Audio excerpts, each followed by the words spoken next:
This model is improved from previous generations. It has a better processor, the P22T. It's inferior to the G90T that's in the P11 Plus, but it's still a good processor, to be honest. Decent screen. This is 3GB memory. It's similar to the A7 from the Samsung, but it's just a better device overall. Better processor and a better screen, at least what I read. The processor is definitely better. Screen I've read is better. So in terms of the layout, we have USB-C charging on the bottom. That's where the SD card goes. Volume up, volume down, power, headphone jack, which is nice. One speaker, so no stereo speaker, and a camera that probably isn't great. Unfortunately, these small tablets, these like 8-inch, are always deemed as budget tablets. And so they put relatively budget specs. And you know, everyone's pushing for these larger tablets that are basically laptops. Just again, let's look at the interface. It's not the highest resolution. You can see some pixels there. That's pretty zoomed in, but you know, it's certainly not as crisp as my iPad mini that I had. But it's 800p resolution. It's more than enough. It's not blurry. And the other thing is the screen is quite bright. It's turned up, I think, yeah, turned up to only half. So it's hard to say, you know, the camera always dims it, but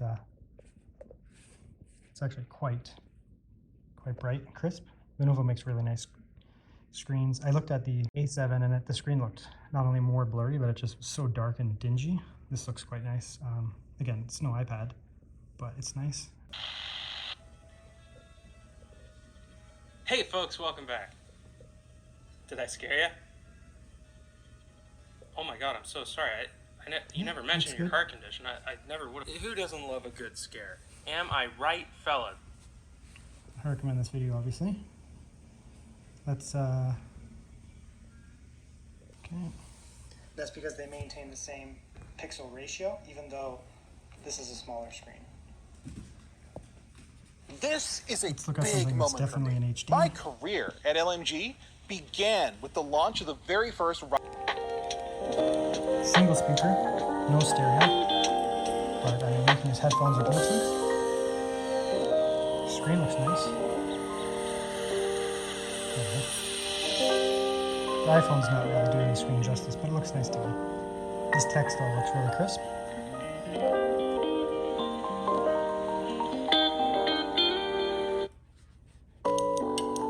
Surprisingly good bass. I did not expect it to have this good a sound. The P11 had good sound, so I mean, I should have expected good sound, but the only negative is it's not stereo, but it's a small little guy, so. Here's a primary reason why I'm going to use this tablet, reading ebooks. And the text is quite crisp. Even when you zoom in, looks quite nice actually. Very, very nice. And it's a perfect size. Right? Sit like this and read this, one-handed.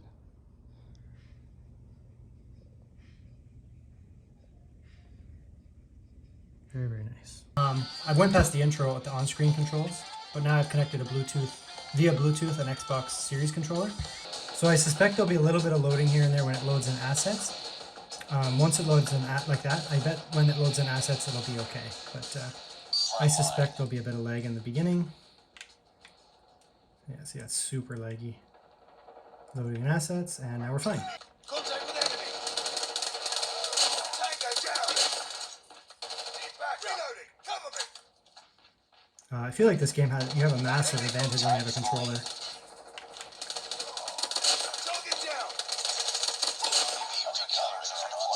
Target's in sight. Tango down. Contact with enemy. Predator missile on standby. Obviously an MVP.